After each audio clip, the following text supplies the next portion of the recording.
بسم اللہ الرحمن الرحیم۔ السلام علیکم۔ آج اتوار کا دن ہے، 31 تاریخ ہے۔ میں نے سوچا آپ کو ایک ڈیفرنٹ چیز کے متعلق بتاؤں ذرا۔ آج آپ کو جرائم کی دنیا سے حیران کرنے والی ایک سٹوری سنانے جا رہا ہوں، اور اس سٹوری کا تعلق بھارت کے مشہور ڈان داؤد ابراہیم کے گینگ سے تعلق رکھنے والے ایک مزدور لڑکے کے ساتھ ہے، جو غربت کی وجہ سے بہت پریشان تھا، اور اس نے اپنا اور اپنے خاندان کا پیٹ پالنے کے لیے موٹر بائک ٹھیک کرنے سے لے کے کئی اور طرح کی مزدوریاں کی، محنت کی، لیکن شاید اسی قسمت میں کچھ اور ہی لکھا ہوا تھا۔ ایک عام مزدور لڑکا سونے اور ہیروں کی سمگلنگ تک پہنچا کیسے؟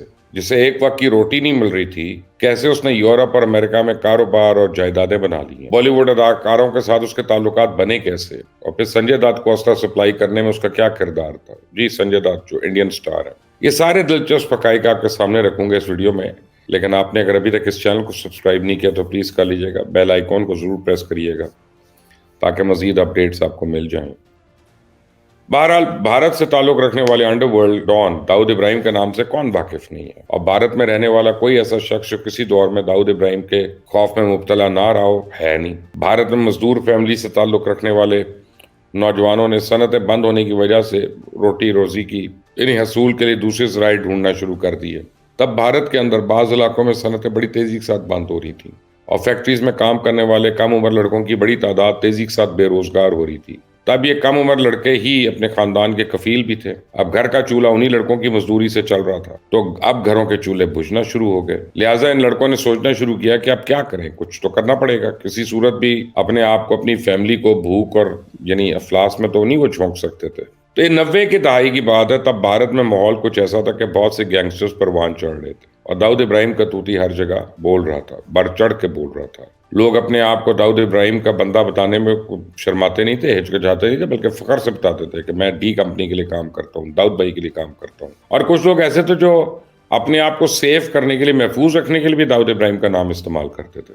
تو ابو سالم بھی انڈیا کے مزدور غریب گھرانے سے تعلق رکھنے والا انہی لوگوں میں سے ایک تھا، جس نے انڈر ورلڈ میں ایک بڑا نام کمایا، اور یہ داؤد کے گروپ سے ڈی کمپنی سے بھی منسلک رہا۔ تو انڈین ریاست اتر پردیش سے نکل کے انڈر ورلڈ سے تعلقات قائم کرنے والا سالم کے نام کے ساتھ اکثر انڈر ورلڈ کا تخلص بھی لگایا جاتا ہے، جبکہ اس کے سالم کے بارے میں کچھ لوگوں کا دعویٰ ہے کہ وہ کبھی انڈر ورلڈ میں ڈان نہیں تھا، بلکہ 1993 کے دھماکوں سے پہلے تو وہ صرف داؤد ابراہیم کے بھائی جو انیس ابراہیم کے ڈرائیور کا کام کرتا تھا۔ تو ابو سالم کی شروع کی زندگی کافی تنگ حالی میں گزری، اور ابو سالم کا خاندان اتر پردیش کے اعظم گڑھ ضلع میں سرائے میر سے تعلق تھا۔ ان کے والد قیوم انصاری ایک وکیل تھے۔ ان کے 4 بیٹے اور 3 بیٹیاں تھیں۔ تو قیوم انصاری کے انتقال کے بعد اس خاندان کو انتہائی غربت اور افلاس میں زندگی گزارنی پڑی۔ تو ابو سالم کی ماں نے چھوٹے موٹے کام کر کے، لوگوں کے کام کر کے اپنے گھر والوں کو، اپنے بچوں کو پالا۔ تو قیوم انصاری سرائے میر سے نزدیکی شہروں کی عدالتوں میں مقدموں کے لیے جایا کرتے تھے۔ ایک بار بھائی صاحب اپنی موٹر سائیکل پہ جا رہے تھے جب ایک حادثے کا شکار ہو گئے، موقع پر ہی جاں بحق ہو گئے۔ تو ایکچولی ابو سالم کو اس کے چچا نے پال پوس کے بڑا کیا۔ حسین زیدی صاحب تو بتاتے ہیں کہ بڑا ہونے کے بعد سالم کام کی تلاش میں دلی آ گئے، جہاں انہوں نے کچھ عرصے تک یہ بائک ریپیئرنگ سائیکلوں کی دکان پہ کام کیا، اس کو ریپیئر کرنے کی، لیکن بات نہیں بنی۔ اور 20-22 برس کی عمر میں بھائی صاحب ممبئی آ گئے۔ اس وقت بمبے تھا۔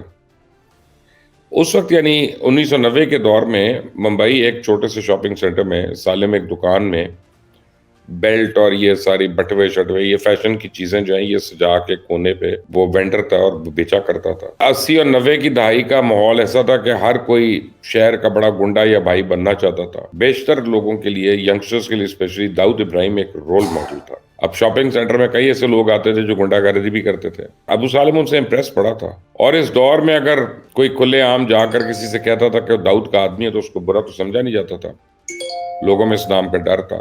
حالانکہ آج کل کوئی اس طرح کی بات نہیں کرنا چاہ رہا، اور دن میں دکان پر بیٹھنے کے بعد رات کو ابو سالم انہی لوگوں کے ساتھ گھومنے پھرنے نکل جاتا تھا، مٹر گشت کرنے۔ تو دیکھتے ہی دیکھتے وہ داؤد کے چھوٹے بھائی انیس کے لیے سونے کی سمگلنگ کرنے لگے۔ اب وہ ڈیلیوری کے لیے اکثر سالم کو کچھ اور لڑکوں کے ساتھ بلا لیا کرتے تھے۔ اس طرح سونے کی سمگلنگ کے بارے میں اس کو کافی معلومات ہو گئی۔ تو سالم نے نرموہی نام کی ایک فلم بھی بنانے کی کوشش کی ہے۔ اس فلم کے لیے اس نے 11 گانے ریکارڈ کیے، اور خود بھائی صاحب اس کا ہیرو بن گئے۔ لیکن ابھی آدھے گھنٹے کی شوٹنگ ہوئی تھی، آپ سمجھیں، ایک دن کہ اس کے بعد ان کو احساس ہوا یہ ان کا کام نہیں ہے، بھائی جان فلم چھوڑ گئے۔ بہرحال اس کے بعد ایک سمیرہ نامی لڑکی تھی جس سے ان کو عشق ہو گیا۔ دونوں نے بھاگ کر شادی کر لی ہے۔ 1993 میں بالی ووڈ اداکار سنجے دت جو تھا، اس نے انیس کو فون کیا اور کہا، سنجے دت نے کہا کہ جی مجھے دھمکیاں مل رہی ہیں اور اپنی جان کی حفاظت کے لیے مجھے ایک گن مین چاہیے۔ تو انیس نے ابو سالم کو فون کر کے کہا، جاؤ سنجو کو مشین دے آؤ۔ اب مشین ہے، مشین گن جو بھی ہے۔ اس دن زندگی میں پہلی مرتبہ ابو سالم کی ملاقات کسی فلم سٹار سے، وہ بھی بڑے فلم سٹار سے ہوئی۔ ممبئی دھماکوں کے بعد جو بیانات درج کیے گئے ان میں ابو سالم نے قبول کیا کہ وہ اپنے سامنے کسی فلم سٹار کو دیکھ کے حیران ہو گیا تھا، اور اس نے کم از کم اس وقت 3 مرتبہ سنجے دت کو گلے لگایا۔ اس کے بعد ابو سالم نے فلم پروڈیوسر گلشن کمار کا قتل کروایا۔ اس کے بعد انہیں مونیکا بیدی سے محبت ہو گئی، پھر انہوں نے مونیکا بیدی سے شادی کر لی بھائی صاحب نے۔ جبرن وصولی کے معاملوں میں سالم کو کامیابی ہوئی، لیکن 1989 کے آس پاس کچھ خطرات کی وجہ سے ابو سالم گینگ چھوڑ کر بھاگ گیا۔ اس درمیان وہ یورپ اور امریکہ میں کچھ کام بھی کرتا رہا، اور 9/11 کے دوران ابو سالم امریکہ میں ہی موجود تھا۔ امریکہ میں اس کا ایک اس وقت تک پیٹرول پمپ تھا، کچھ اور اس طرح کی جائیداد تھی، ایک کنوینئنس سٹور تھا۔ سمیرہ تو آج بھی وہیں پہ رہتی ہے۔ ناروے میں مونیکا بیدی کے والدین رہتے تھے، اس لیے ابو سالم جو تھے وہ یورپ گھومنا چلے گئے۔ وہ ایک ایسی جگہ کی تلاش میں تھا جہاں کوئی ہندی نہ بولے، جہاں کوئی انڈینز نہ ہوں، زیادہ نہ ہو، اور وہ آسانی سے چھپ سکے، انڈر گراؤنڈ رہ سکے۔ تو لسبن پورچوگل کا جو کیپٹل ہے، وہ اس کو بڑی محفوظ جگہ لگی ہے، وہ وہاں ہی بسنا چاہتا تھا۔ لیکن امریکہ اور انڈیا کے درمیان ایک معاہدہ تھا کہ وہ ایک دوسرے کو اپنے چھپے ہوئے مجرموں کے بارے میں بتائیں گے۔ تو جب ابو سالم نے دنیا بھر میں پیسوں کا لین دین شروع کیا تو ایف بی آئی کی نظروں میں آ گیا۔ تو ایف بی آئی سے ملنے والی معلومات کی مدد سے انڈیا نے 2002 میں ابو سالم کو لسبن میں ٹریس کیا اور پھر وہیں پہ پکڑ لیا۔ ابو سالم کی حوالگی کے لیے، سپردگی کے لیے انڈیا کی طرف سے پورچوگل کی حکومت کو لکھ کر یہ یقین دلایا گیا کہ ابو سالم کو 25 برس سے زیادہ قید نہیں ہوگی، اور پورچوگل کی گورنمنٹ ان کو دے نہیں تھی، ان کا یہ اس کو سزائے موت دے دیں گے، اور وہاں پہ آپ کو پتا ہے ان کے اگینسٹ ہے یہ، تو انہوں نے لکھ کر دیا کہ اس کو سزا ہوگی اور موت نہیں ہوگی۔ بہرحال انڈیا کے صنعتی شہر ممبئی کی انسداد دہشت گردی سے متعلق خصوصی عدالت نے 1993 کے سلسلہ وار بم دھماکوں کے مقدمے میں 2 افراد کو موت، 2 افراد کو عمر قید اور 1 شخص کو 10 برس قید کی سزا سنائی۔ تو خصوصی عدالت نے مافیا سرگنا ابو سالم اور کریم اللہ خان کو عمر قید کی سزا سنائی، جبکہ طاہر مرچنٹ اور فیروز خان کو موت کی سزا سنائی گئی۔ اب ٹاڈا کی عدالت نے گزشتہ جون میں ابو سالم سمیت 6 ملزمان کو قصوروار ٹھہرایا تھا۔ تو سن 1993 میں ان کے سلسلے وار بم دھماکوں میں تقریباً 257 افراد ہلاک ہوئے تھے۔ کہا جاتا ہے یہ دھماکے ممبئی میں ہونے والے فرقہ وارانہ فسادات میں ہلاک ہونے والے مسلمانوں کا انتقام لینے کے لیے کیے گئے تھے۔